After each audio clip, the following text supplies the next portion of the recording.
Hello everyone! Welcome to my vlog. Ayan guys, iba-vlog ko kung paano mag-transfer ng Certificate of Title. Ayan, ang first na gagawin ay pupunta kayo sa ROD para kukuha ng Certified True Copy ng Land Title ng iyong pinagbilhan. And then, magpupunta ka sa munisipyo kung saan yung lupa mo na belong at magbabayad ka doon ng mga taxes, property tax, yung sa unang may-ari, transfer tax, certificate fee, ayun. Pero isang area lang yun. Alam na nila doon kung pupunta ka sa loob ng munisipyo. And then, pag ma-comply mo na lahat yun, kailangan mong pumunta sa BIR para ka magbayad ng capital tax gain at documentary tax declaration. Isa pa pala sa requirements nun is kailangan meron kang, anong tawag nito? Yung ganito sketch pala. Sketch. Pwede ka rin magpagawa doon. May gumagawa lang doon sa sa munisipyo. Ayan, ito sketch plan. Yan. So bali ito lahat ang kailangan. Naka-attach na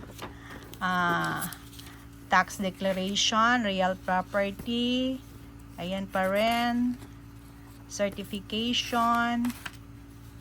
Wala na dito yung na binayaran yung isa kasi yung transfer tax fee. Hindi na siya kasama. Itong page na ito yung pinasa sa BIR. Sa BIR, pupunta ka doon para magpapakompute on it man itong tawag sa capital gain tax. Ito yung computation nila. Ito pala siya, makukuha mo siya 5 to 7 working days ba yun? I'm not sure, or 3 to 5 working days. Ito siya, una magpa-compute ka sa mo tax gain.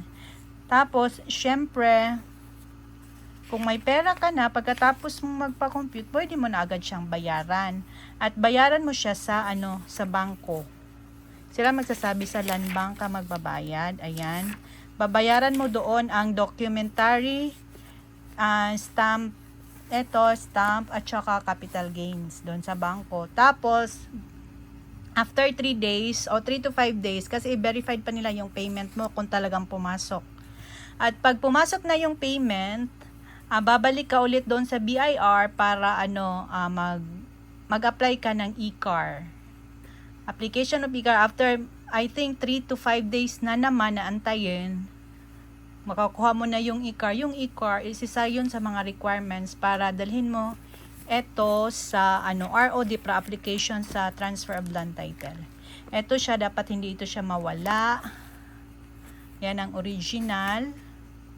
At ipakita ko sa inyo yung mga requirements ng kailangan talaga nila sa BIR. Saan ba yun?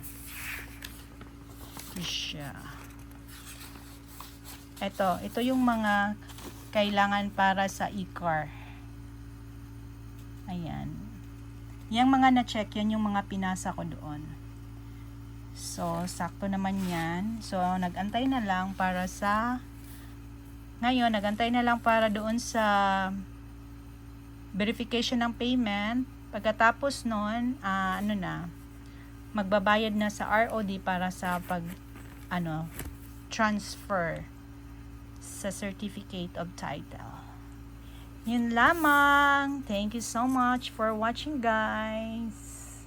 Bye bye.